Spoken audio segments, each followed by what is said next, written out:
صباح الخير، يا رب تكونوا بخير وفي أحسن حال. هنعرف مع بعض النهاردة في سلسلة المعرفة الفيديو رقم 6.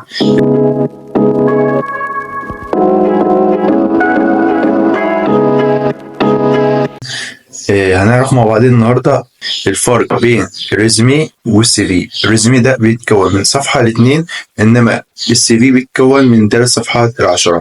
السي في بستخدمه لما أقدم على دراسات عليا أو منح، إنما الريزومي بستخدمه لما أقدم على فرصة تدريب أو شغل.